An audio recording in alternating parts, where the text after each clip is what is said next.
Amém. Louvamos a Deus pela vida dos irmãos e das irmãs nessa noite. Mais uma quinta-feira, estamos aqui para louvar e engrandecer o nome do Senhor. Como eu sempre digo, nos colocando aos pés do Senhor Jesus, que com certeza irá se humanizar na vida do nosso professor para nos ensinar os segredos, os detalhes, né, as maravilhas da sua palavra. Então, louvo a Deus pela vida dos irmãos aqui, todos reunidos, dessa igreja que se reúne nesse lugar. Eu estava com muita saudade, né? Ficamos quase 2 meses sem nos encontrarmos aqui nessa igreja. Com certeza é momento de maravilha, de crescimento espiritual para nós. Eu gostaria, por gentileza, a irmã Sheila orasse ao Senhor, nos entregando, né? Nos entregando, entre aspas, né? Fazendo com que o Espírito Santo nos faça ter atenção dobrada para que o Senhor vai falar com essa noite através do nosso professor Wilton. Por favor, irmã Sheila. Amém. Vamos lá. Senhor, meu Deus, misericordioso, Pai amado, nos colocamos aqui mais uma quinta-feira na Tua presença, Aleluia, Senhor, para te agradecer por esse momento, Pai. Senhor, que Teu Espírito Santo nos faça entender, compreender a Tua palavra e que a gente dissemine Aleluia, o que a gente aprender aqui hoje para outras pessoas, Pai. Aleluia, Pai, que outras pessoas também sejam alcançadas por meio da internet, tempos depois da gravação desse estudo, Senhor. Que nesse 10 de fevereiro de 2022, outras pessoas possam ouvir 2 anos, 3 anos, 1 mês, quanto tempo o Senhor tiver vontade, Pai, que alcance essas pessoas.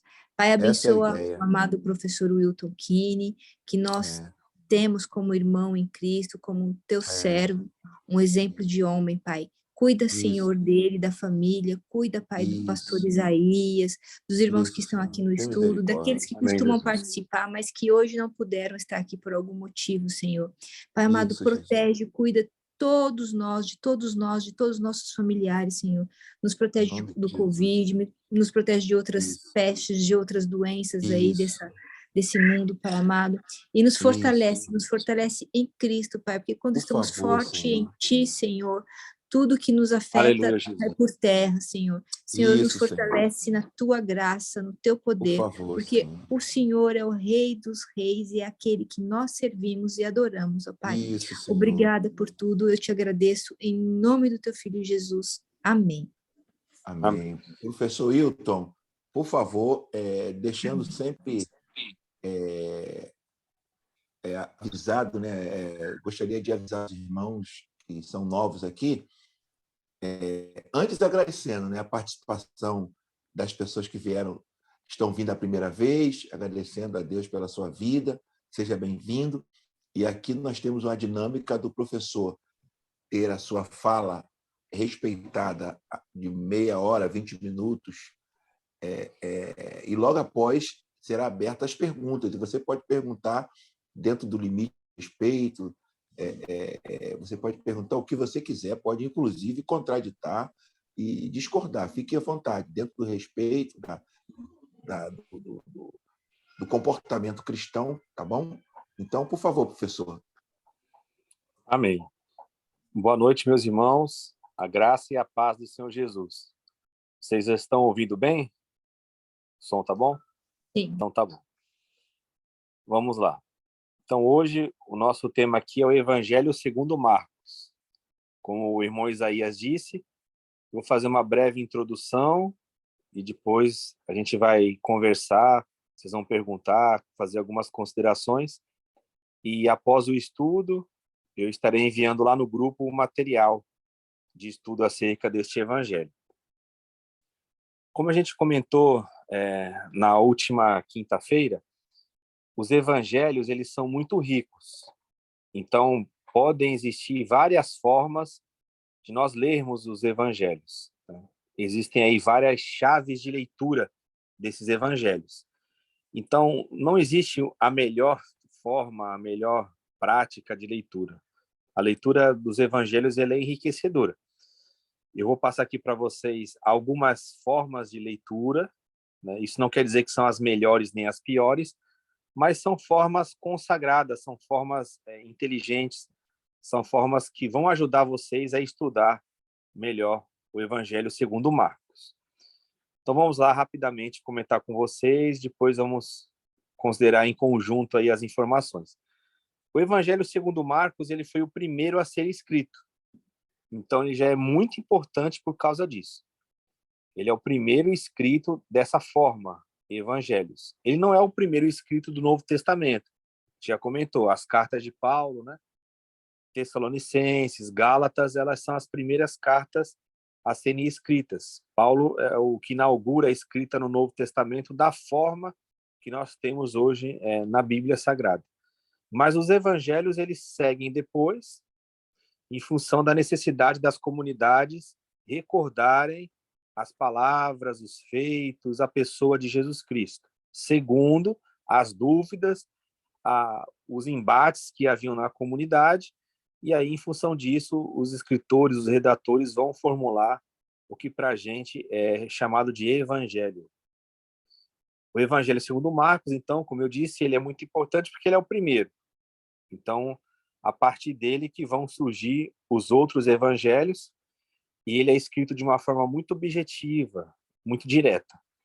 A primeira característica que eu queria ressaltar aqui com vocês é a seguinte: o Evangelho segundo Marcos, você não vai encontrar, você não vai ter destaque nos ensinamentos de Cristo. Ele afirma que Jesus ensinava, que Jesus tinha autoridade para fazer isso, mas Marcos ele não dá o detalhamento daquilo que Jesus ensinava. Por quê? Porque o destaque de Marcos é a ação libertadora de Jesus. Então, quando a gente vai para esse evangelho, a gente tem que ter isso em mente.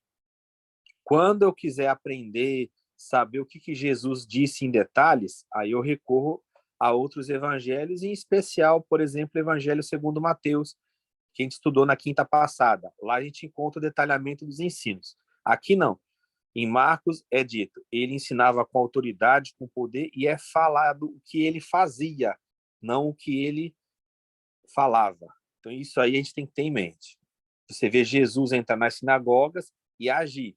Ele falava com autoridade e ia agindo. Então isso é bem marcante nesse evangelho. Vale mais para a comunidade de Marcos a ação de Jesus do que o ensino. Isso não quer dizer que a comunidade ela rejeita o ensino do evangelho. Não, não é isso. Mas que na forma da tratativa desse evangelho é mais impressionante para eles como que Jesus agia.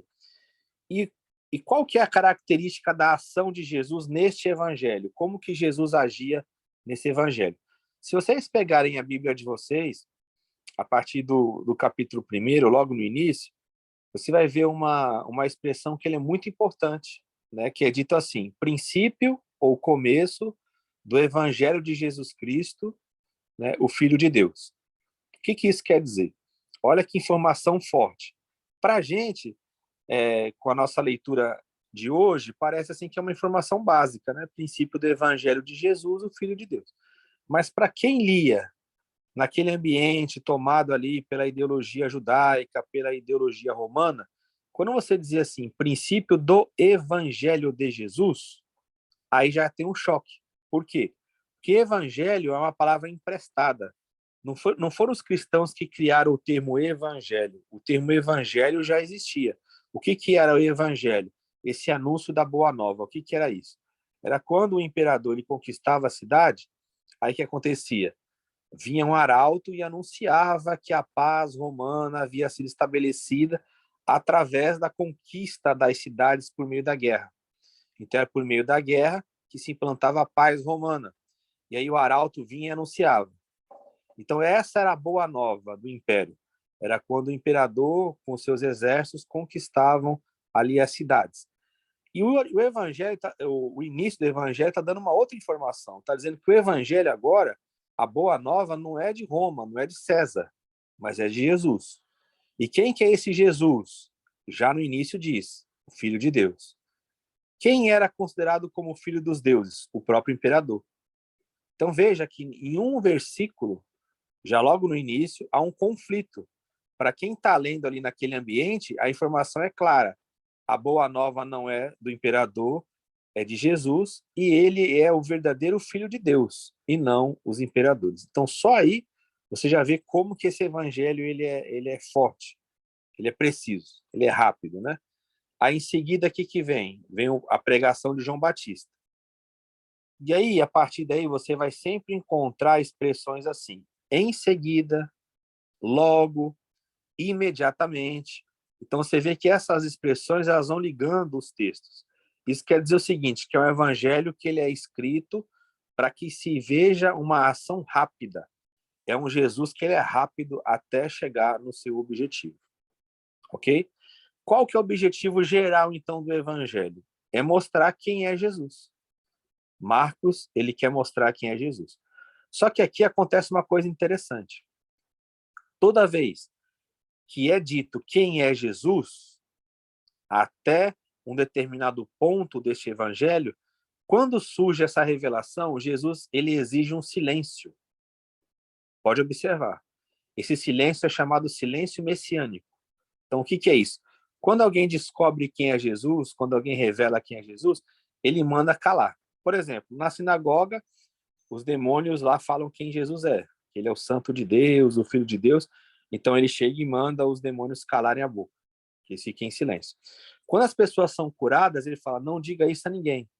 Quando o Pai revela para Pedro quem Jesus é, ele também manda se calar. Por quê? Porque esse evangelho ele só vai fazer conhecer quem é Jesus num determinado local. Não é para conhecer Jesus através dos seus feitos miraculosos, nem através do seu ensino somente. Esse evangelho só vai se calar com relação a identificar que Jesus é o Filho de Deus lá na crucificação de Jesus. Quando aquele soldado romano, ele vê Jesus morto ali, ele vê os impactos que aconteceram e ele brada, verdadeiramente este era o Filho de Deus.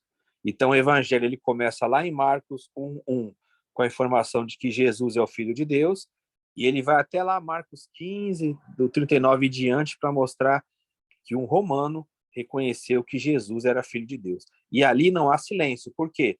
Porque na cruz é o local certo de identificar que Jesus é o Filho de Deus. Esse evangelho trabalha muito isso, essa questão de nós enxergarmos Jesus lá na cruz, como o verdadeiro servo de Deus. Não como um Messias glorioso, não como um Messias sábio, não como um Messias rei, mas um Messias sofredor que nos faz entender quem ele é através do seu sofrimento. Por isso que esse evangelho ele vai sempre caminhando dessa forma. Outra coisa muito interessante que a gente vê nesse evangelho é a preocupação com os demônios. Aonde Jesus chega nesse evangelho, o que ele faz? Ele expulsa demônio. Na sinagoga ele expulsa demônio, ele vai até as localidades para expulsar demônio, ele atravessa o mar para expulsar demônio de um gadareno. Então, aonde Jesus chega nesse evangelho, a primeira coisa que ele faz é expulsar demônios. Então, está mostrando o quê? Que todas as estruturas estão contaminadas, que o mundo está contaminado e que a implantação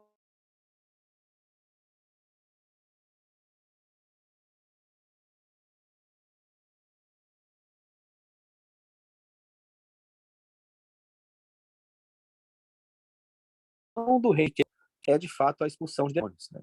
Ide por todo mundo, prega o evangelho a toda criatura. E esses sinais seguirão os que crerem. Em meu nome, aí qual que é a primeira coisa que está lá? Expulsarão demônios. É a primeira coisa que deve fazer no nome de Jesus quando for levar o evangelho. Então, esse evangelho de Marcos é uma aula de como Jesus trouxe libertação, como ele expulsou os demônios e como que a igreja deve agir também. Uma outra coisa muito interessante do evangelho segundo Marcos é que ao longo da caminhada nesse avanço, Jesus ele sai ali da Galileia, que é o início do evangelho, até chegar, claro, em Jerusalém, onde ele vai ser morto. E quando ele ressuscita, qual que é a imagem, qual que é a mensagem que ele dá? Ele fala assim, para anunciar aos discípulos e a Pedro que ele está na Galileia. Então, olha que interessante. Em Lucas, a ênfase é Jerusalém. Tinha que ficar em Jerusalém até que do alto fosse revestido de poder. Mas em Marcos, qual que é o destaque? É o retorno para a Galileia. Então, Jesus ele sai da Galileia, ele cumpre o seu itinerário, ele morre, ele ressuscita, ele retorna para a Galileia e ele deixa o aviso que é para os discípulos o encontrarem lá na Galileia. Aí você fala assim, mas por quê?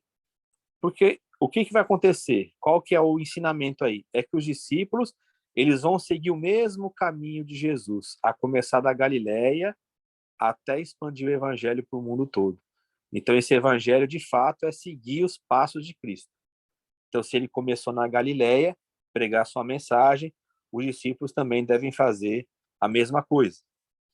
E aqui, por fim, nessa primeira parte de conversa aqui com vocês, outra coisa que a gente deve ressaltar nesse evangelho de Marcos, e ele é muito característico nisso, são os milagres que Jesus faz.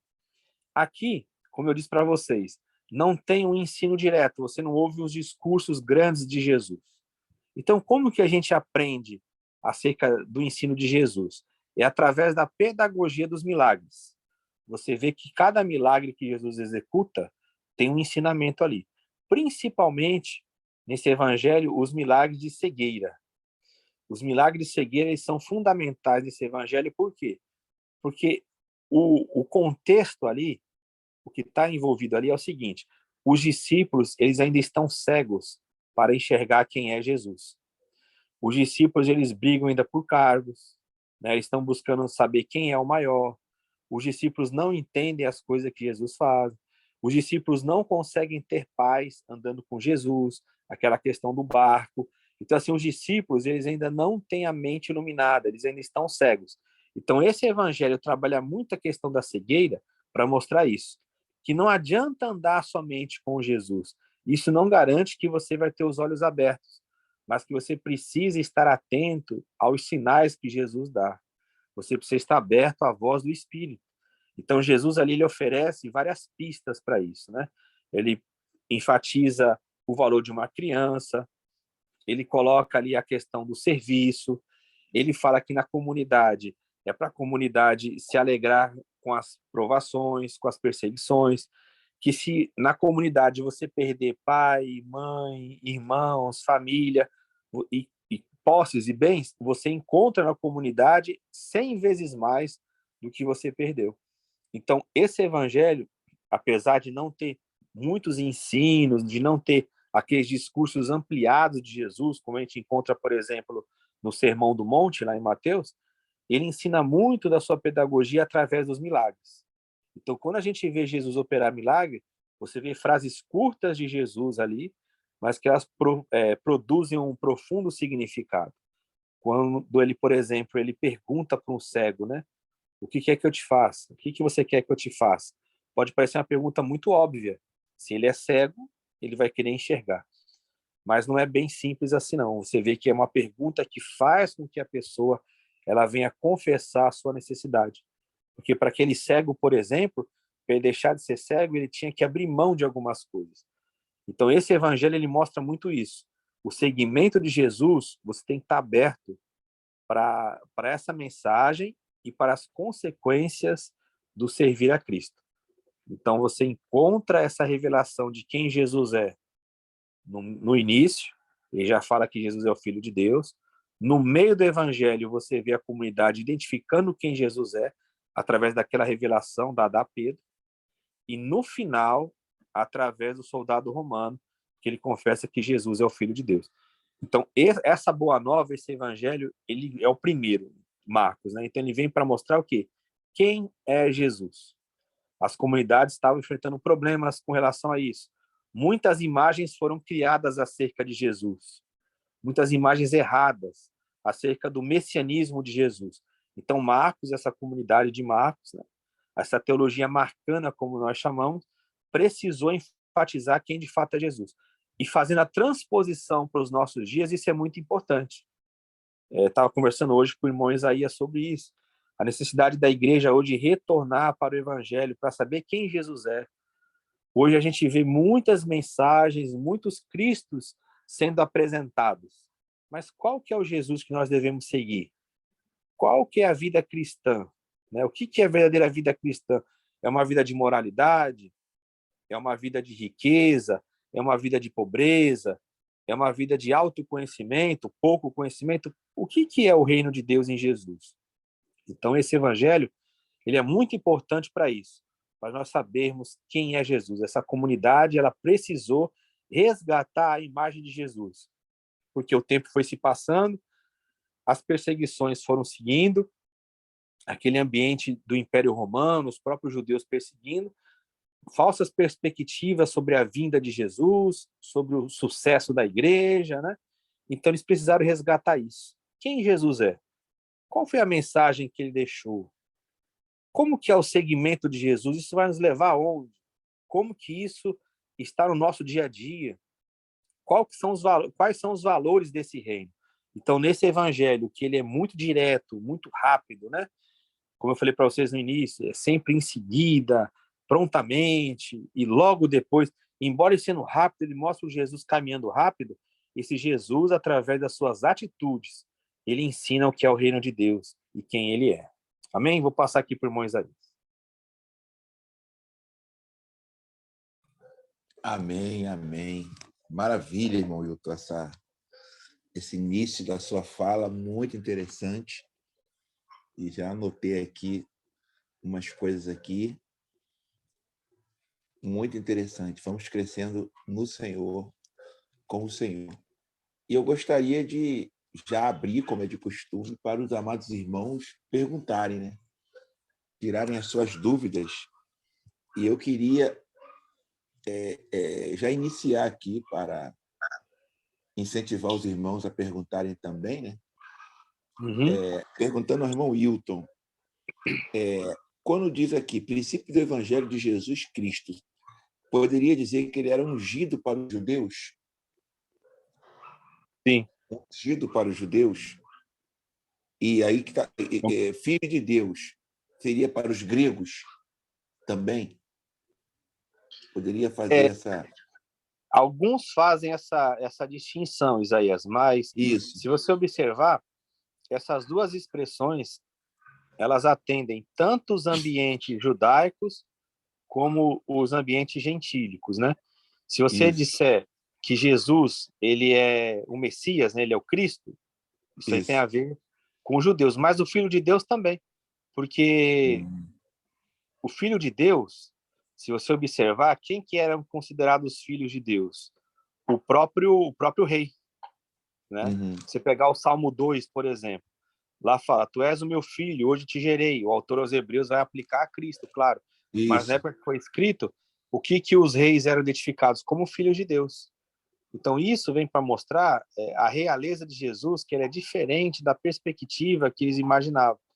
Que ele é um rei segundo Deus, e não segundo a perspectiva humana. E no lado dos gentios, você também atinge isso. Você fala que Jesus é ungido, aí tem toda aquela questão, o que é ser ungido, né, no ambiente grego, que passava o óleo no corpo do lutador. Tá? Isso. E filho de Deus também tem a ver com essa questão das encarnações, dos filhos de deuses, né? Os filhos dos deuses que vinham até a terra. Então ele está mostrando que ele é o verdadeiro filho de Deus. Então essa expressão ela atinge tanto o ambiente judaico como o grego. Amém. Vamos lá. Perguntas. Niquele deve estar cheia de perguntas, Ailton, minha sobrinha, Niquele, cheia de perguntas. Ela Vamos pergunta. lá, gente. Vamos perguntar. Está aberta as perguntas. O Márcio está aí, eu vi que o Márcio chegou. Irmão Ronaldo, Jorge, o Cloif e a Paula. Cadê? A Niquele não está aí. O Nelson também está aí. Niquele saiu. Irmão Nelson está aí. A irmã Carla está querendo perguntar, mas vai lá, Nelson, por favor. Rapaz, ouvir o Wilton Chile você se alimentar e não tem nem mais pergunta para fazer. Meu irmão, Deus te abençoe, mas você é um monstro. Isaías falava isso, eu às vezes não entendia muito, não. Mas Deus te deu uma graça maravilhosa, meu irmão, no conhecimento, essa didática fascinante que, pô, tô aqui, anotei tanta coisa, cara. Sim. Anotei tanta coisa. Pois e tem uma coisa, Aí veio pastor a pergunta. Nelson, Ô, pastor Nelson, tem algo nós que ministramos palavra, estamos sempre assim, ó, aqui, ó. Quando o irmão Hilton ele faz a pergunta, ele diz que o Senhor fez a pergunta, o que queres que eu te faça? Em Marcos 10, 51. Parece uma pergunta imbecil. Chega uma pessoa cega, olha que coisa, uma pessoa cega, gritando, Jesus, filho de Davi, tem compaixão de mim. Jesus chega, em vez de curar o cara, ele pergunta, o que tu quer que eu faça para você? Agora, parece uma coisa assim meio imbecil. Mas, irmão Hilton, interessante nesse contexto, porque tem cego que, pela vida que ele leva, ele prefere continuar cego. Sim. Ele, sendo livre, tendo os olhos abertos, ele vai ter que começar a ver a sua subsistência, vai sair da aba dos outros, é um termo popular. Rapaz, isso dá pano para manga. Por favor. Isaías, tem uma questão muito interessante aí, que é o seguinte, você frisou bem como que ele chama Jesus. Uhum. O que eu vou falar aqui pode até causar um escândalo para os irmãos, né? Mas ele chama Jesus de uma maneira errada, segundo o Evangelho. Que ele fala assim, Jesus, filho de Davi. Por que que Jesus pergunta isso para ele? Porque qual que era, no ideário deles, chamar Jesus filho de Davi? O que que isso significava? E aí você vê que é o seguinte, é um cego que ele apela para Jesus ser um filho de Davi. Depois ele vai mudar. Você pode ver que no texto depois, ele chama Jesus de uma outra forma. Mas por que que ele chama de filho de Davi?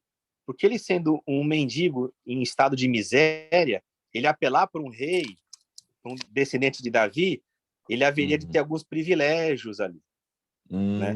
Então, quando as pessoas chamavam Jesus filho de Davi, era aquela esperança messiânica.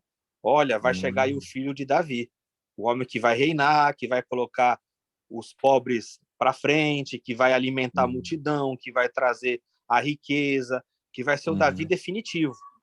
Então, esse nome é importante. A gente fala normalmente ele, Jesus era filho de Davi. Mas o que a gente tem que entender lá na origem, o que esse nome significava para o povo naquela época?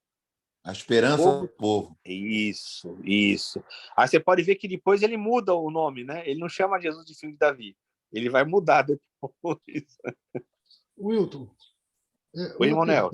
uma pergunta que me deixou aqui encucado, né? Quando a sua fala, quando você detalhava, é o seguinte: o livro de Marcos, então, ele parece que, dentro de um contexto sociológico, você é até teológico, ele surge como uma provocação ao povo judeu e ao povo grego, uma vez que o povo grego era ávido no conhecimento.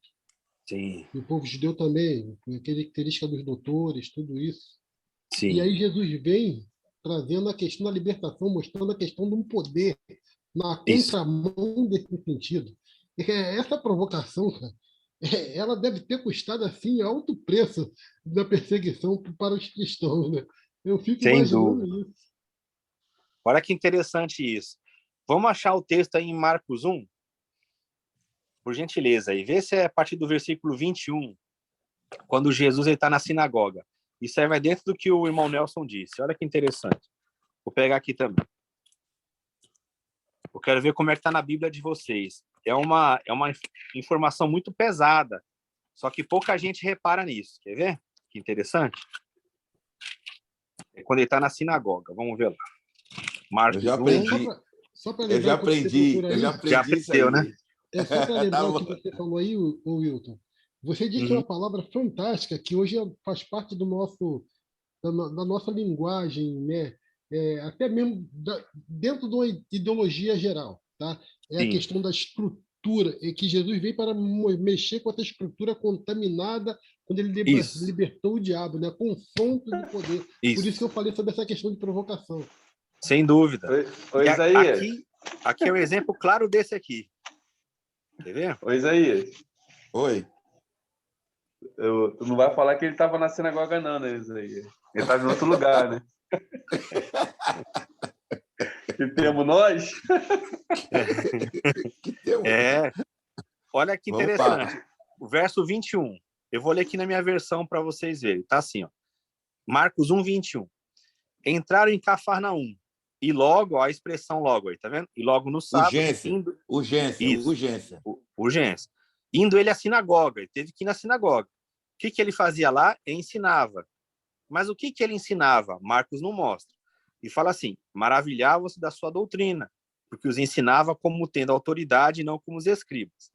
E estava na sinagoga deles. Veja, não é na de Jesus. Não tem a ver com o reino.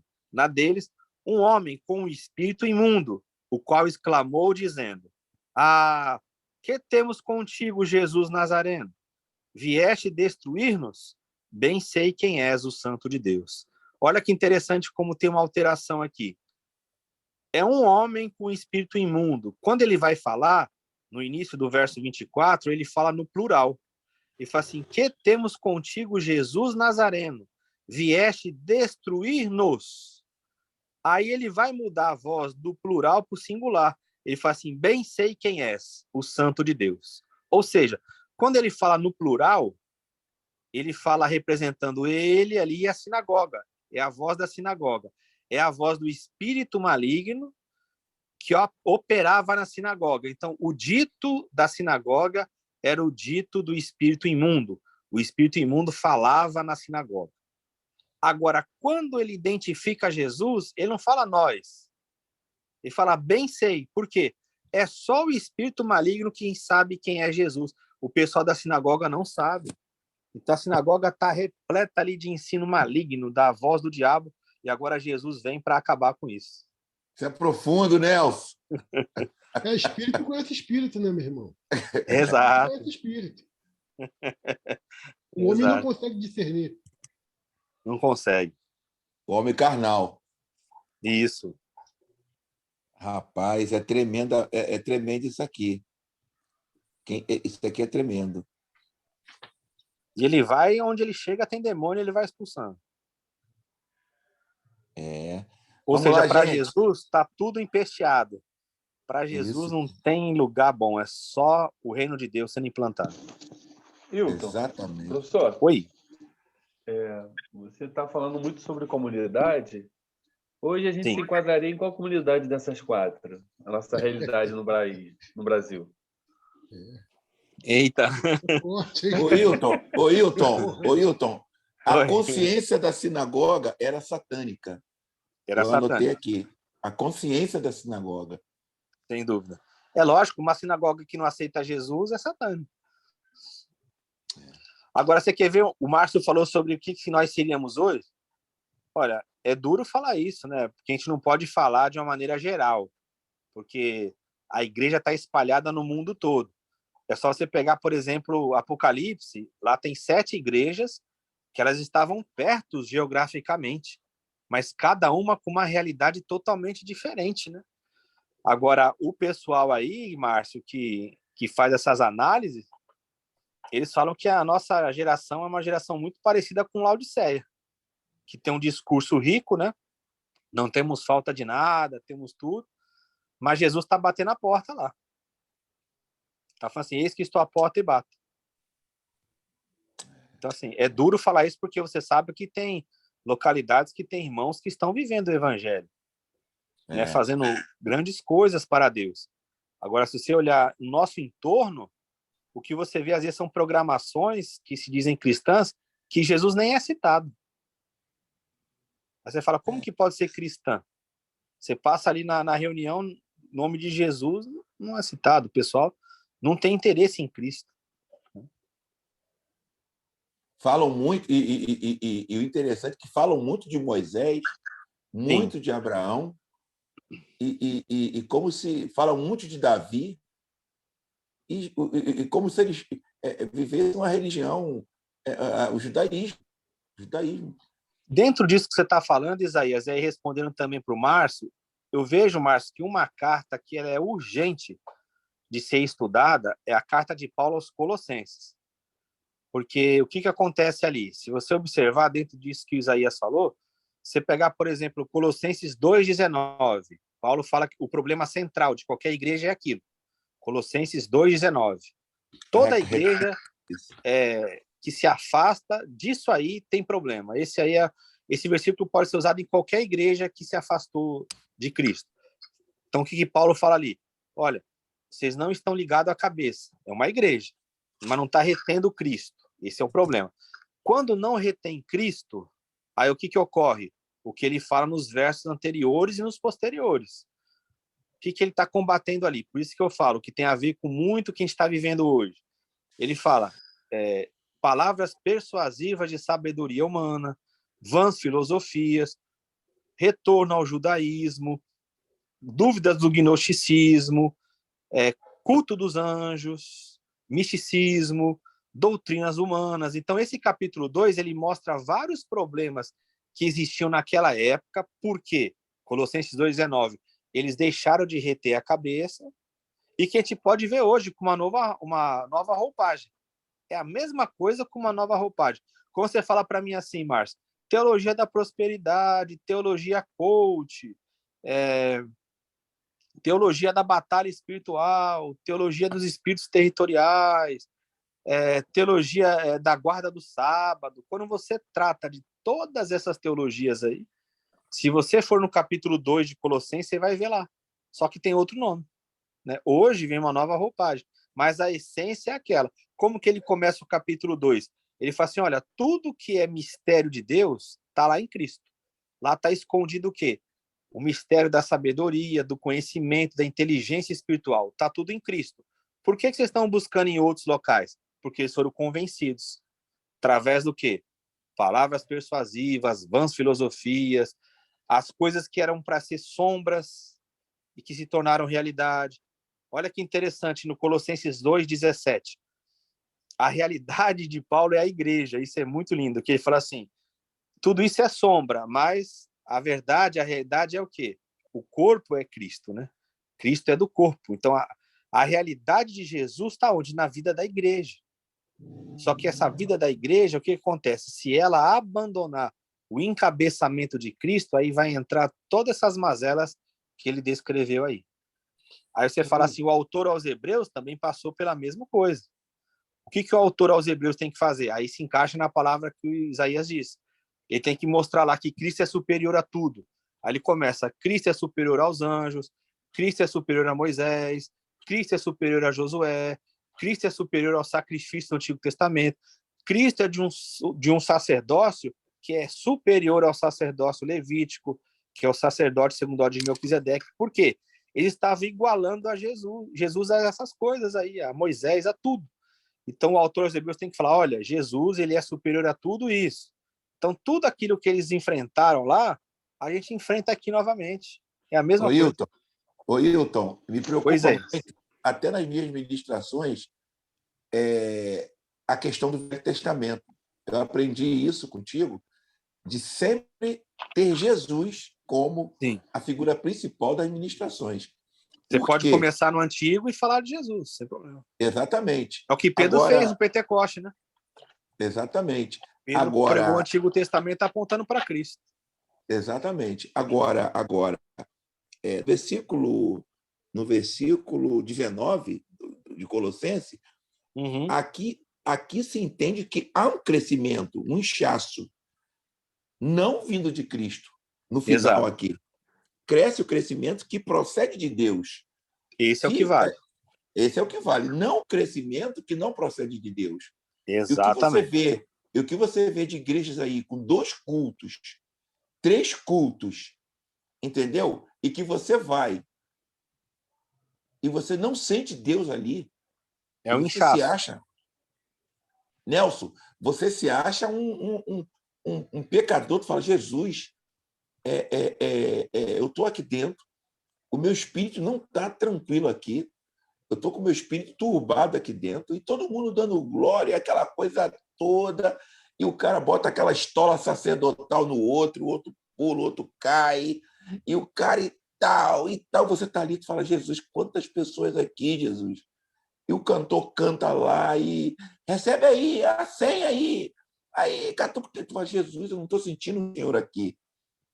O Senhor não está aqui, mas eu estou pecando, Senhor. Cara, não sei se vocês já tiveram essa experiência.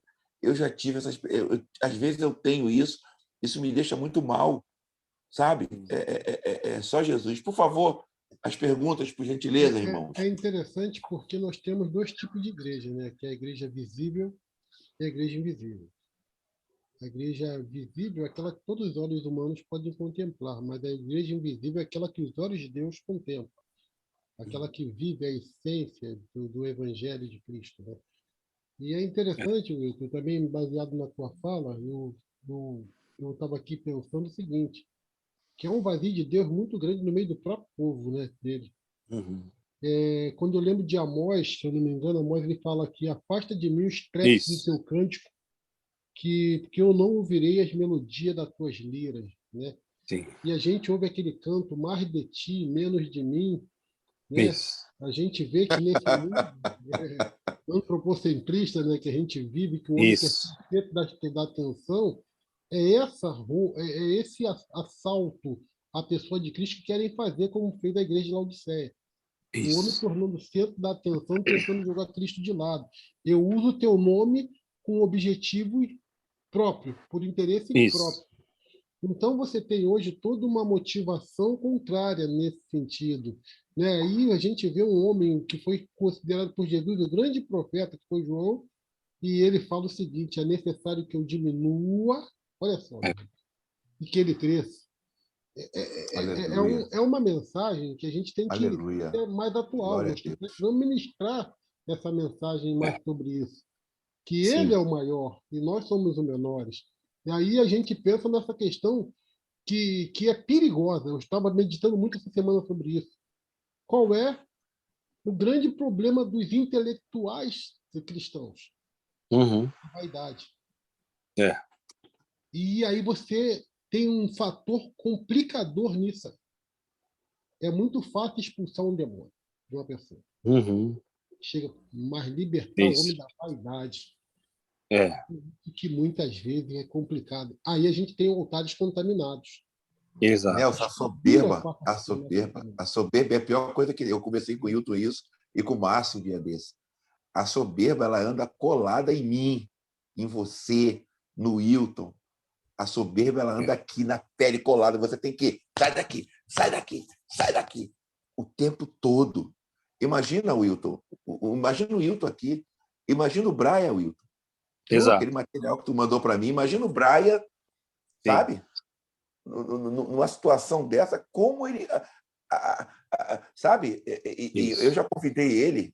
Você vê um homem humilde. Não quero nada. Aquela questão que aconteceu na igreja do famoso aí, né? Da Penha, né? Que nós vimos, pegamos documento.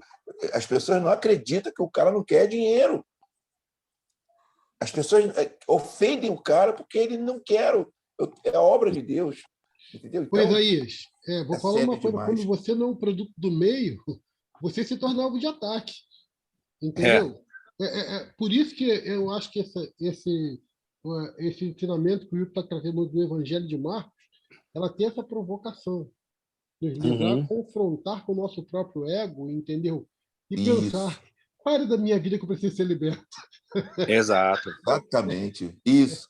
Esse texto que o irmão Nelson trouxe lá de Amós 5:23, né? Se você ler direitinho ali, com calma, pesquisando as palavras, é um Deus que está com nojo do povo. Ele está com um verdadeiro nojo. O texto lá mostra isso. Ele fala assim: eu não suporto mais as celebrações que vocês fazem. Jesus vai evocar essa ideia usando o texto de Isaías lá em Mateus, lembra?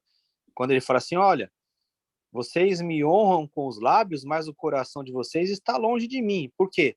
Vocês ensinam doutrinas humanas. Mateus 23, né? Mateus 15 também, ele trata disso, ele cita ali Isaías, né, quando ele fala do fermento dos fariseus. E uma coisa que eu ouvi uma vez um pastor americano falar que eu achei interessante. Ele falou assim, já que nós estamos falando dessa questão do estrépito dos cânticos, né, do que a gente canta para Deus, depois que ele falou isso, eu fiquei meditando muito naquilo que eu canto, porque ele falou assim: na hora do louvor, na igreja, é a hora que os crentes mais pecam. Aí ele explicou, que ele falou que a gente pronuncia ali palavras de adoração, de emoção, que são mentiras. Por exemplo, quando você canta assim: abro mão dos meus sonhos, abro mão da minha vida por ti. Aí você está falando para Deus que você abriu mão de tudo por ele. Aí no próximo louvor, na música lá, você já está cantando outra coisa contrária.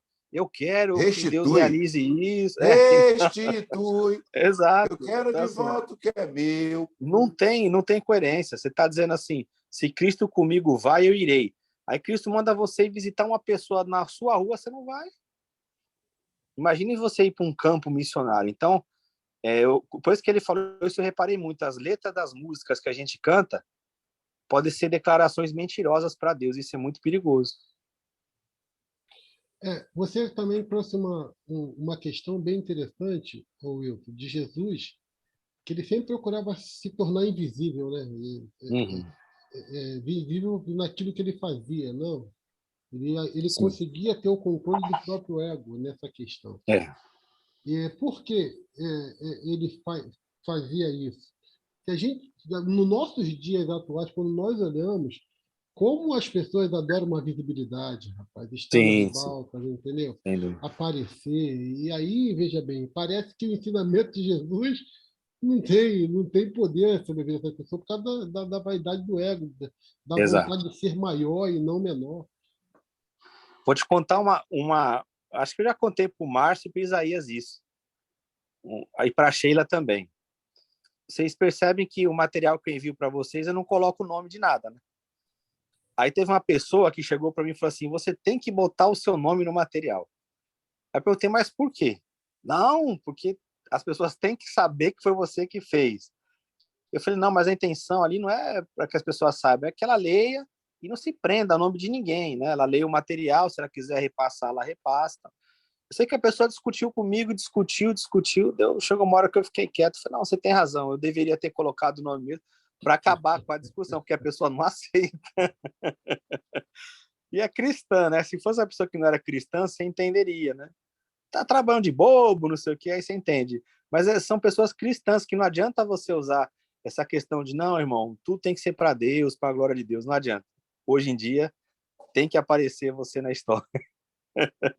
Eu lembro que Vamos você lá. comentou e o meu maior desejo, Márcio, que isso chega aonde eu nem penso que chegue, que venha chegar.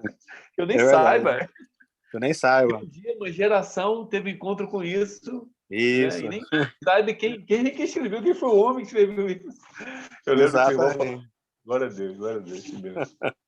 E interessante, Wilton, também foi que você frisou aí sobre a questão de Bartimeu, né? A questão de Jericó, ela é interessante também porque ela foi uma cidade anatematizada, né? Ela foi amaldiçoada por Josué. E Jesus entra naquela cidade, não para quebrar a maldição de José, mas para a libertação dos homens, como você frisou aqui. Interessante. E você nenhum lugar serve mais, né? Tanto Josué, tanto Zaqueu naquela cidade foram libertos. Isso. Mas você vê como é que era a oposição de quem estava andando ao lado de Jesus em relação a ele. Sem dúvida. Duas classes sociais sofreram discriminação de quem deveria ter compreensão, entendeu? Exatamente. Nós precisamos de libertação mesmo. Exato. Nós precisamos. Exato. Exatamente. Gente, cadê a pergunta feminina aí, gente? Vamos lá, gente. Cadê o Wilton? A representatividade da nossa irmã Paula. Sim. A nossa irmã Paula. Cadê a irmã Sheila? Jacira. A irmã Jacira. O Flávio está quietinho hoje também. Hoje o Espírito Santo está levando o nosso estudo de uma maneira diferente, isso é muito bom.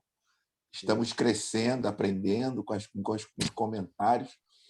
E antes de passar para uma outra pergunta, ou, de repente, o final, eu queria entrar na questão da ajuda financeira ao nosso irmão Wilton. Você vai anotar aí agora o Pix do irmão Wilton, que você queira abençoar a vida do nosso professor. O Pix do nosso irmão Wilton é 285-753-398,50. Repetindo, 285-753-398,50. Wilton Skinny, que você possa abençoar o nosso professor, Anota aí, e o Espírito Santo com certeza vai te recompensar para abençoar o nosso professor com as suas questões financeiras, para comprar mais livros, para abençoar outras vidas, que ele também gosta de abençoar outras vidas com oferta. Nosso professor, Amém. que você possa anotar, e agradeço as pessoas que estão aqui no nosso estudo, o irmão Cloif, o nosso irmão do iPhone, o nosso irmão José Assis, Wilton. Sim, O nosso irmão Jorge José Assis. o nosso irmão. Entrou aqui um amigo, Wilton, lá de Brasília. Olha só. Um doutor Joaberson, um amigo de Brasília. Sim. Está entrando, né? O nosso irmão Joaberson entrou, é de Brasília. Louva a Deus pela sua vida, irmão Joaberson. Muito tempo que eu não vejo irmão Joaberson. Joaberson, irmão Wilton, é um homem que eu vi bem novo, e eu amo muito a vida do Joaberson, porque o pai dele foi uma das pessoas que me incentivou muito a agarrar-me a Cristo. O pai do Joaberson era aquela pessoa que você nunca você esquece. Um homem puro, um homem manso, um homem tranquilo, com a palavra tranquila, muito cheio do Espírito Santo. Então, Amém. louva a Deus pela vida do nosso irmão Joaberson aqui conosco. Ele é de Brasília. E eu queria abrir mais as perguntas aí. Abrir as perguntas, porque eu tenho perguntas para fazer. Eu queria abrir mais perguntas. Antes, eu sou olho grande, no bom sentido. Já vou fazer logo um, Ailton, que está coçando aqui. Quando você fala da questão de Colossenses 2:19, né, a respeito da importância de Cristo ser o cabeça, eu posso ligar também. Quando fala aqui de corpo, no sentido que o Romeu Bornelli ele sempre fala corporativo, não é isso? Isso. É uma coisa corporativa. Exatamente. Sim. E Efésios 4:15 e 16 está ligado a esse texto também. Ou eu estou Sem enganado? dúvida. Não, sem dúvida. O que é a definição desse Cristo corporativo que você fala, né? Algumas pessoas talvez nunca tenham ouvido esse termo, né? Mas ele se encontra de uma maneira mais explicada lá em 1 Coríntios 12:12, que você vê que Paulo fala, né, que um corpo é composto de muitos membros, assim também é Cristo.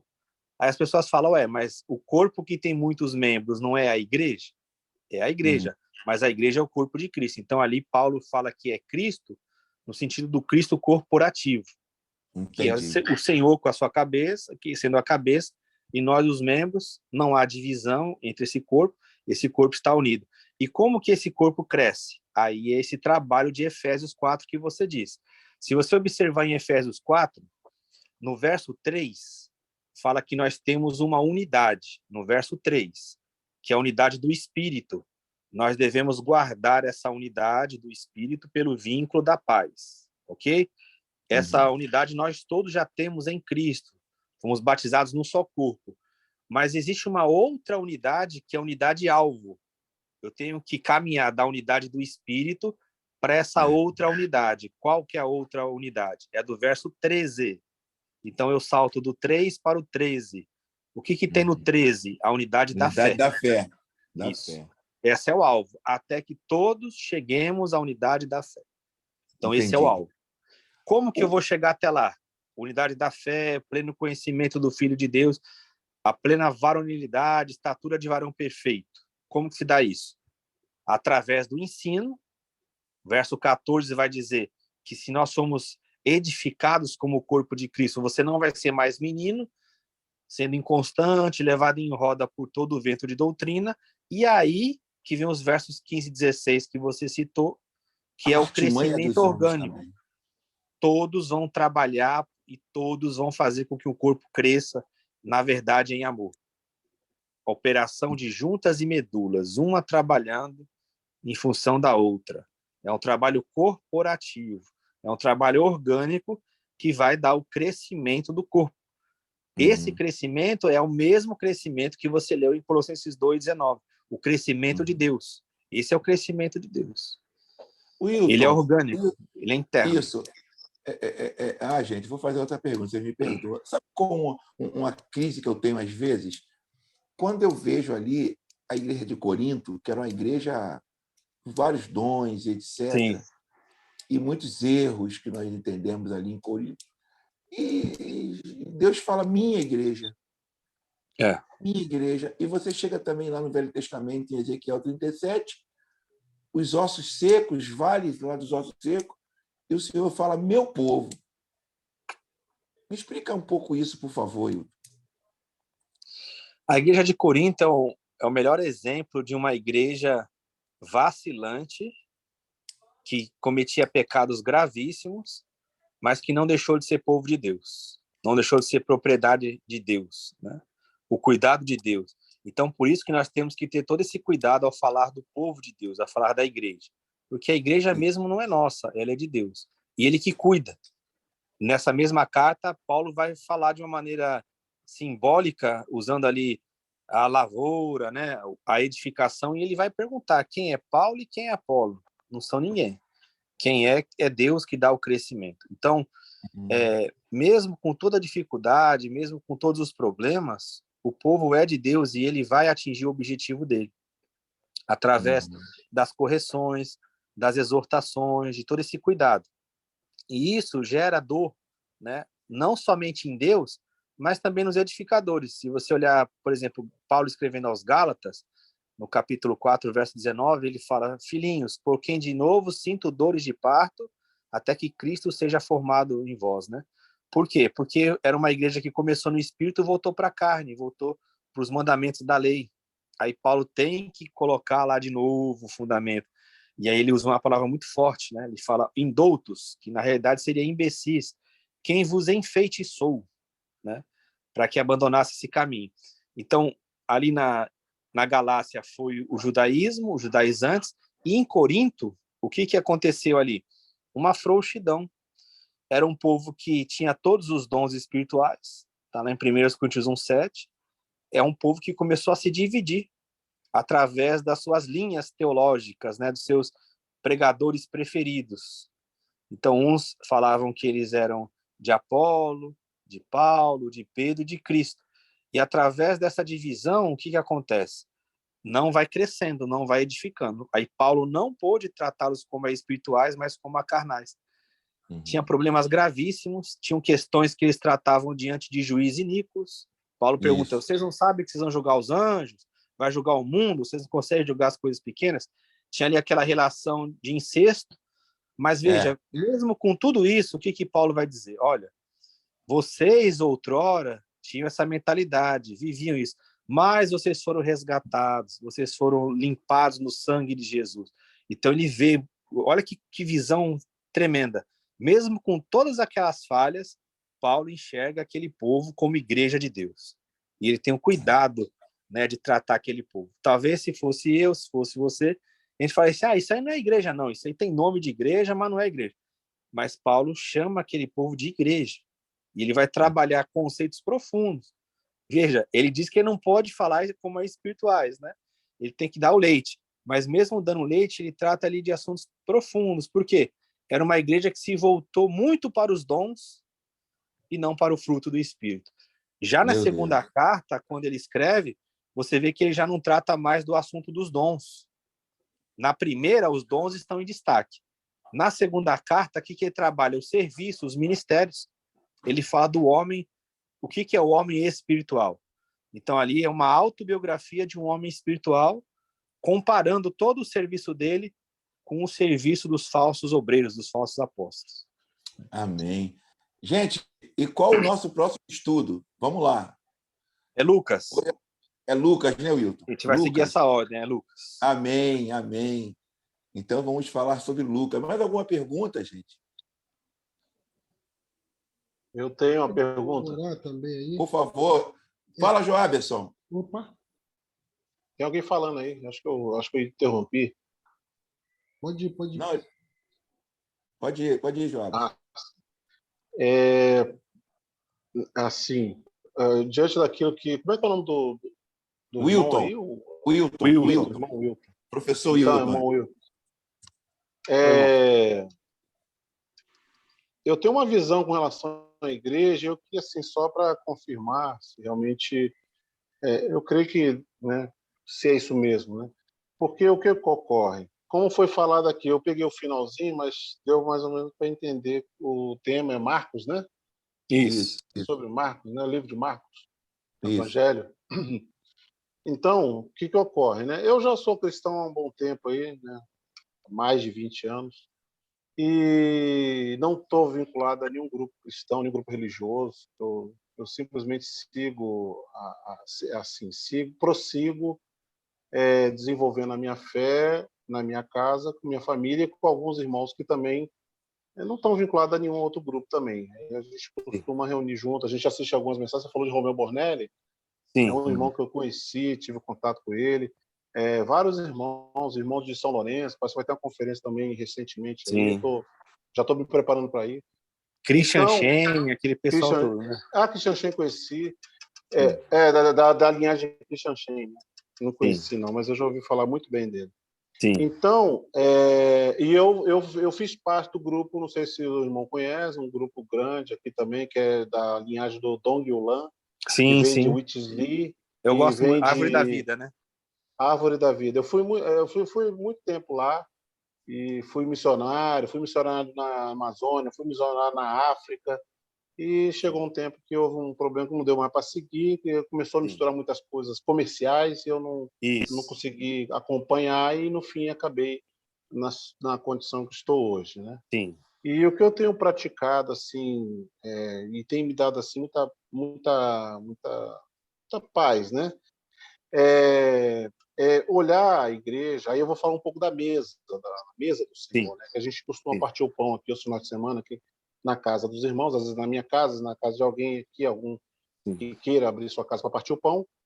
E aí o que eu tenho visto diante de tudo isso aí é que aquela mesa ali, ela de certa forma, assim, aí vem a pergunta, ela simboliza, de certa forma, o corpo de Cristo, não o corpo isolado, porque tem doutrinas cristãs que dá muita ênfase ao corpo e esquece que esse corpo tem cabeça. Então, como o irmão falou aí, que, na verdade, o corpo, mas a ênfase tem que ser a cabeça. E o que a gente tem visto é o seguinte, nessa mesa ali, que ocorre? Muitas das vezes, vários grupos que existem, eles partem um pão, né, e aquele pão simboliza a unidade do corpo de Cristo, e, de certa forma, é como se fosse assim, por um lado, dão um testemunho da unidade, mas no coração existe uma divisão, existe algum problema com algum irmão, ou com algum grupo, algum preconceito, e aí vem a pergunta, na verdade, né, esse corpo de Cristo, essa visão, ela tem como se fazer o censo desse corpo de Cristo? Tem como eu saber qual a dimensão disso? Ou é algo como não vem ocorrendo, que eu tenho visto, né? Os grupos que estão acontecendo vão surgindo e você nem sabia que existia gente que buscava o Senhor e você não fazia nem ideia. E assim, existe alguma... um senso disso, ou esse corpo de Cristo realmente é isso mesmo, é algo que muitas das vezes eles seguem de uma forma, mas no fim eles estão interligados no mesmo mover, sem saber um do outro. E aí eu queria saber assim, se isso, o que o irmão tem para compartilhar sobre essa visão, essa percepção que eu tenho visto, né? Ainda mais pelo que eu passei, né? Fui vinculado há muito tempo a um grupo e hoje eu me vejo assim, e muitas pessoas também na mesma situação, né? Então, muita gente diz que você deve saber disso por meio de literatura, que esse momento que a gente está vivendo, exatamente essa forma de reunião, né, desse viver a vida da igreja, muitos chamam de um avivamento silencioso, onde você vai verificando que nem eu também não me reúno em denominação mais. Eu fui 20 anos da Assembleia de Deus, hoje eu me reúno com os irmãos lá em Xerém. Concordo que a base é a localidade, concordo que deve ser uma igreja em cada localidade, eu concordo com isso. Mas, na realidade, a gente não observa, como você disse. Eu não sei se tem mais irmãos lá em Xerém, ou aqui perto, que se reúnem dessa forma. Então, o que eu vejo?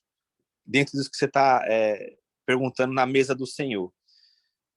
Quando você não sabe, e quando você está diante da mesa do Senhor, com o coração aberto, tendo consciência do corpo, não se reunindo para pior, como Paulo fala, mas você fala assim, olha, dentro do meu conhecimento, eu tenho meus irmãos aqui, e eu não tenho nenhum tipo de divisão para com eles, e quem quiser se reunir dessa forma, vem se reunir, ou a gente vai se reunir com os irmãos dessa forma numa localidade.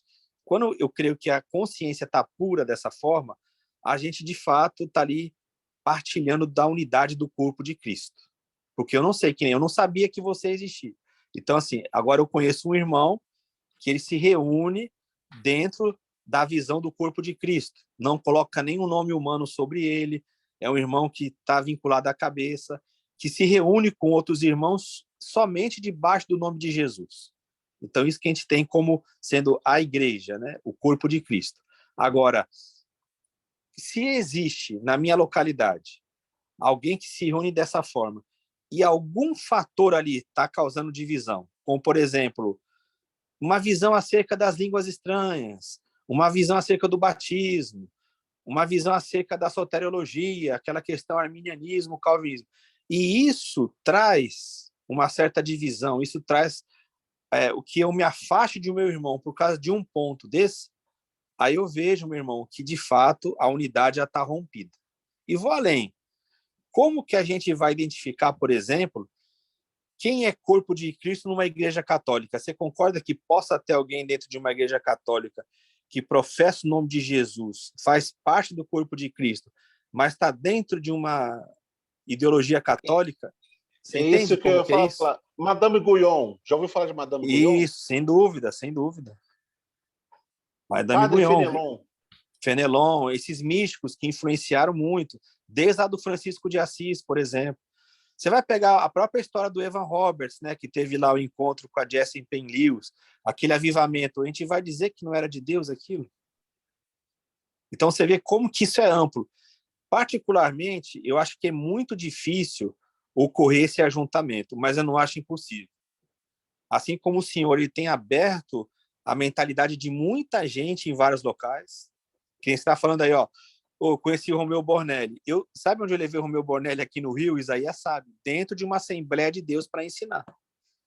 Eu trouxe ele um final de semana numa Assembleia das mais radicais aqui da área. O pessoal ficou maravilhado. Eles estranharam num primeiro momento. Aí depois ele foi falando sobre o Supremo Propósito.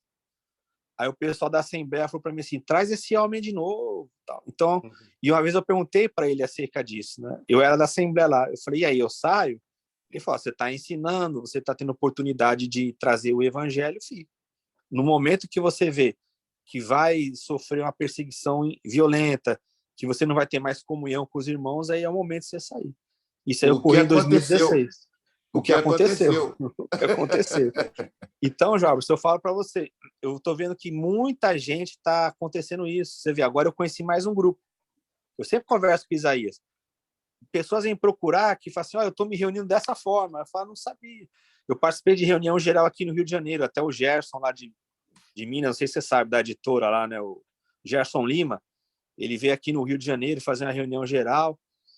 Aí eu encontrei alguns irmãos aqui do Rio, eu não sabia, que eu falei, eu não sei, peguei contato. Então, assim, eu creio que essa questão da unidade, ela vai se ampliar nisso. Esses escândalos, esses fenômenos que têm acontecido no mundo denominacional, eu estava até conversando com o Isaías hoje, não é de todo escandaloso para nós, não é de todo ruim, num certo sentido. Né? Eu converso isso muito com a Sheila também. Você vê que os irmãos estão despertando, pessoas que vêm e falam assim, olha, eu estou vivendo lá num ambiente, cara, mas eu leio o evangelho e eu vejo que não é aquilo. Será que não tem mais ninguém que vive o evangelho conforme o evangelho é?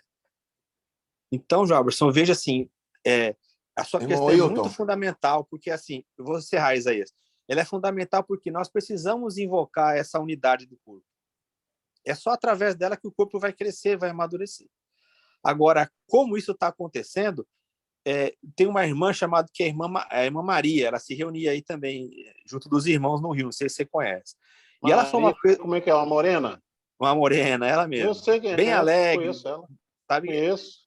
Ela falou uma coisa para a gente que eu nunca esqueci. A gente perguntando essas coisas para ela.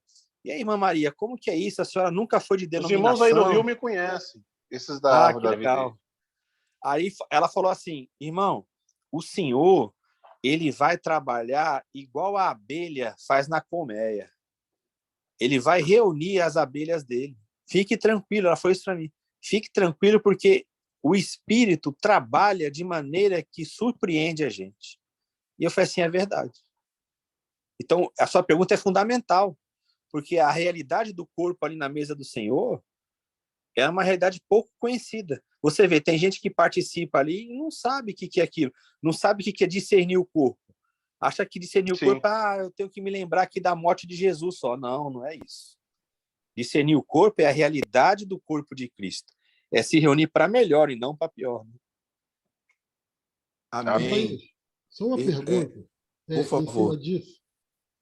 Na verdade é o seguinte, eu gostaria de ouvir sua opinião, Wilton, em relação até, já que o irmão com esse assunto à tona, em relação da questão dos desigrejados, né, que é muito falado hoje. Isso. É justamente por quê? Porque quando um grupo sai da igreja, ele é altamente atacado. Como apóstata, como isso, e muitas vezes até mesmo injustamente porque está saindo de uma estrutura contaminada. Não estou falando que todos os templos, toda a estrutura está contaminada. Né? Nós debatíamos muito isso no seminário, hoje eu até debato menos essa questão. Qual é a tua visão em relação a essa questão?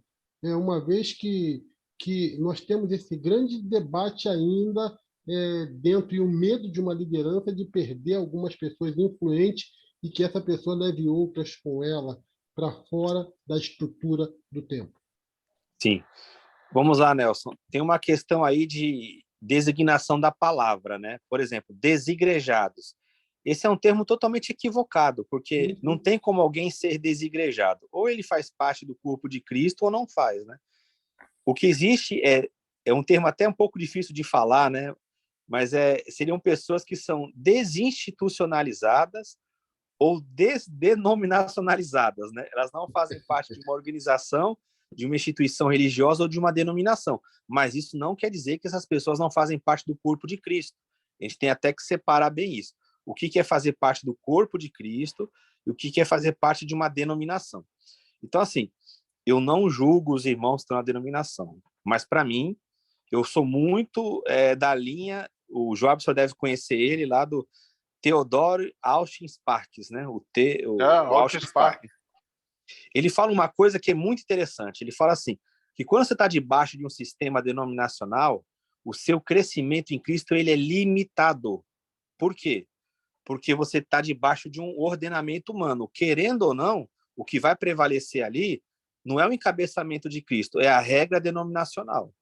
Porque toda igreja tem o seu regimento interno, tem o seu estatuto. Então, no final, no frigir dos ovos, no final das contas, o que vai prevalecer? É a Bíblia, o entendimento que tem ali os irmãos, ou o estatuto ou o regimento interno. Então, esse simples fato disso, o Austin Sparks ele falava, há uma limitação nessas organizações acerca do crescimento em Cristo. Então, para mim, pelo que eu entendo do Evangelho, o ideal, de fato, é a gente se reunir somente debaixo do nome de Jesus, somente debaixo do encabeçamento de Cristo, sem nenhum ordenamento humano. A gente, através dos dons, através dos ministérios, dos serviços. Aí você pergunta para mim, fizeram uma pergunta uma vez lá para o irmão Zé Carlos, lá na Assembleia de Deus, perguntaram assim para ele, irmão Zé Carlos, o irmão acredita que tem gente salva na Igreja Católica? Isso era uma reunião como o pessoal chama lá, né, de Santa Ceia, reunião lotada, cheio de obreiros, aquela coisa. Aí ele falou assim, irmão, eu acredito que tem a gente salva até na Assembleia de Deus. Aí você imagina como é que ficou. Então, assim, você acredita que o Senhor alcance pessoas em vários locais? Acredito. Mas o ideal, segundo a visão bíblica, é essa. Aí o que se fez? Dentro do que você falou, a sua pergunta já tem a resposta. O medo de se perder membros, né? O medo de você trazer a realidade, o pessoal fala assim, olha, aquele pessoal lá é desigrejado, eles não vão à igreja. Aí você tem que perguntar, a pessoa se reúne, ela se reúne com os irmãos, ela tem uma vida de comunhão? Isso tem que se perguntar, né? Mas aí não. Por que a pessoa não vai num local que foi apelidado erroneamente de templo, ela é considerada fora da igreja? Então, é tudo aquele problema conceitual, Nelson. Será que Então, Jesus... o que eu falo para você, a vida, se você observar a vida da igreja, quando você frequenta uma reunião onde o encabeçamento é de Cristo, onde tem a liberdade no Espírito, ela é muito diferente. Quem já teve essa experiência afirma isso categoricamente. E assim, eu sei que tem alguns irmãos que eles chegam até ser muito incisivos, radicais. O irmão Joabson deve já ter tido contato com isso. Pessoas que falam assim, lá é Babilônia, lá é morada de demônios, sai de lá, povo meu, tal. Então, assim, por que ela está naquele afã? Às vezes ela joga todo mundo na vala comum. E não é o correto. Mas dentro do que você me perguntou é isso. Eu creio que a melhor forma de reunião, de expressão do corpo de Cristo é essa. É só o encabeçamento debaixo de Cristo, sem nenhum ordenamento humano, nenhuma doutrina humana. Wilton, dentro disso, será que Jesus, dentro dessa nomenclatura de desigrejado, ele se tornou um na igreja de Laodiceia? Ele não estava lá, exatamente. Vamos pensar nisso? Ele está dentro, ele veio para fora. Exatamente. E aí, de vestir, é um bom tema esse aí. Pode trazer esse tema aí, Isaías. É bom. Bom tema, gente, hoje o assunto está muito bom. Nós temos que terminar, porque muita gente aqui amanhã tem que trabalhar. Então, eu amanhã acordo 8:55. Não pode rir. Não pode rir. Mas, gente, olha, eu vou falar uma coisa para você. Eu queria pedir ao Joabson que ele convidasse outras pessoas, que semana que vem, quinta-feira, nós iremos trabalhar o livro de Lucas, né? O livro de Lucas. E inclusive, o irmão Wilton, nós temos conversado muito sobre essa questão de igreja Assembleia de Deus, igreja batista, igreja. Esse termo igreja, ele é demoníaco em certas questões de conhecimento de pessoas humildes. Vou pegar só um livro aqui para mostrar para o Joabson, já volto. Eu mudaria essa fala, tá? Comunidade, poderia denominações. ser o quê? Poderia ser o quê? Isso. O que seria? Comunidade batista, comunidade assembleia, comunidade. Esse nome seria mais apropriado. Mas esse nome igreja, ele veio com a reforma, igreja. Aí a pessoa fala assim, pastor, quem é que nunca ouviu isso aí atira a primeira pedra. Pastor, estou me sentindo tão fraca. Por quê, minha serva? Porque tem um mês que eu não venho na igreja. Um mês que eu não venho na igreja do Senhor. Olha só que absurdo. Está entendendo? Então, isso turba a mente de muitas pessoas. Olha lá, Joabson, o livro que o Wilton está te mostrando.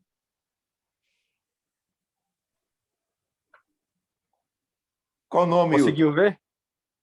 Ele conseguiu ler? Sim. Está lendo aí, né? De um irmão. Eu ganhei de um irmão. Ganhei de um irmão esse livro. Para nós concluirmos, eu ia pedir a oração do nosso amigo Nelson. E antes do irmão Nelson orar, pedir aos irmãos para não esquecer, né, de abençoar o nosso professor Wilton. Né? Todos sabem o testemunho do nosso professor Wilton, o que ele viveu, o que ele vive, o que ele largou para ser um professor, um mestre da palavra. E eu queria que o irmão Wilton comentasse, antes de terminar com a oração do irmão Nelson, a respeito do estudo que o irmão Wilton está dando na igreja e o comentário do irmão lá. Por favor, irmão Wilton.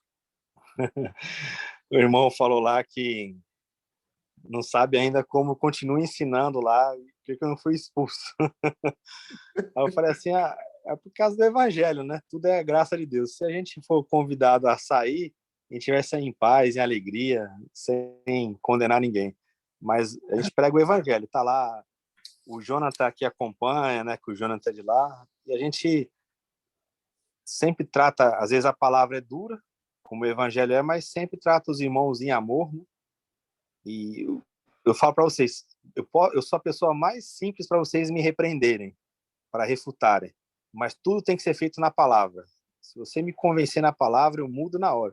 Como o próprio Isaías já testemunhou uma vez, eu falei uma coisa num grupo, aí o Brian estava lá e falou, não, essa passagem aí não quer dizer isso. Essa passagem quer dizer aquilo. Aí trouxe lá na língua original. Lembra disso aí, Isaías? Aí eu falei assim, tá certo. Aí eu falei, ó, gente, desconsidero o que eu falei. Ainda? Não, já existia. Você tava, né, Márcio? Tava. Aí eu falei, ó, desconsidera aí o que eu disse e fique com o que o irmão falou. Então é assim, eu acho que entre os cristãos tem que ser isso, na palavra, né? Tem arrogância, né? Não, ninguém sabe tudo, ninguém é o bambambam, não. Isso. Por favor, amado pastor Nelson, agradece ao Senhor pela vida do Joabson, pela vida do irmão, da sua vida, irmão Nelson, o irmão Cloif, o irmão do iPhone, que eu esqueci o nome, a irmã Jazira, Jonathan, o irmão Jorge Assis, o irmão Márcio, o irmão Ronaldo e a querida irmã Sheila. Por favor, agradece a Deus pela vida desses irmãos que propuseram no coração priorizar esse momento aqui com a Igreja do Senhor, que se reúne nesse lugar. Amém. Pai querido e amado, nós queremos te agradecer. Te agradecer pelo privilégio que temos, ó Deus, de estar neste pequeno grupo de ensinamento da Tua Palavra, Deus, que tem se deliciado, Senhor, de um banquete tão maravilhoso do céu, do trono da Tua glória. Amém, Jesus. Obrigado, Senhor, pela vida do Teu servo, pastor Isaías, saúde, que tem sido, Pai querido, zeloso em relação à administração desse ensino. Amém, Jesus. E procurando sempre temas de qualidade para nos abençoar, para abrir nossa mente, abrir nosso entendimento, ó Deus. Amém. E também pela vida do Teu servo, Wilton Chine. Amém, Jesus. Tem sido um instrumento seu, Pai querido, um verdadeiro conhecedor da Tua palavra, pela Tua misericórdia, pela Tua bondade. Nós sentimos, Senhor, a Tua presença na ministração do Teu servo. Amém, Jesus. Mas ele sabe, ó Deus, que ele depende totalmente de Ti. Totalmente. É um dom concedido. Amém, Jesus. Isso é teu. A simplicidade, Senhor, de trazer com temor aquilo que o Senhor coloca no seu coração. Amém, Jesus. Muito obrigado, Senhor, por tudo que o Senhor tem feito na vida deste homem. Que abriu mão de uma profissão próspera, porque ele vislumbrou, Senhor, a glória do Teu reino. E ele verdadeiramente tem sido dedicado, zeloso, aplicado em fazer a Tua vontade. Amém, e tem abençoado muitas vidas. E com certeza, Pai, o Senhor não tem esquecido dele. Nossa, muito obrigado, Jesus. Em todas as áreas. Não deixe faltar, Senhor. Amém, Jesus. Isso. Mas não deixe faltar provisão material na vida do Teu filho. Amém, Jesus. Isso. Todos possam verdadeiramente colaborar, com esta obra. Isso. Que Teu servo Amém, faz, Jesus. que não cobra, mas nós sentimos no coração de sempre ofertar alguma coisa para ele. Muito obrigado. Que ele possa se manter. É o Teu Espírito Santo que mantém ele. Amém, Jesus. Obrigado pelo Joaberson, Senhor, que participou também. Amém, Jesus. Neste momento conosco. Senhor, trazendo algo de muito importante. Amém, Jesus. Sobre a igreja, muitas vezes que alguns desprezam, mas uma igreja que tem sido zelosa, que tem procurado intimidade contigo, vivendo um evangelho de qualidade, a essência do teu evangelho, do teu amor. Aleluia, Jesus. Obrigado pela vida de cada irmão que está presente neste grupo, ó Deus. Amém. Tenho certeza que foi despertado sobre esse livro, sobre o evangelho de Marcos, ó Deus. Sobre esse tema tão maravilhoso, que é o confronto, Senhor, com a libertação. Aleluia, Senhor, nós também precisamos. Amém, Jesus. Entendemos que é um processo em nossas vidas. Exatamente. Nós temos áreas da nossa vida que são deficientes. Eu tenho, Pelo amor do aleluia. teu santo nome. É verdade, Por meu favor. Deus. Ajuda-nos, Em Senhor. nós, Senhor. Ajuda-nos. Aleluia, Jesus. Disponibilidade para que o Senhor possa Muito agir obrigado, meu Deus. e nos tornar É cristãos maravilhoso. melhores para a tua glória e para o teu O teu reino. Aleluia, reino. Jesus.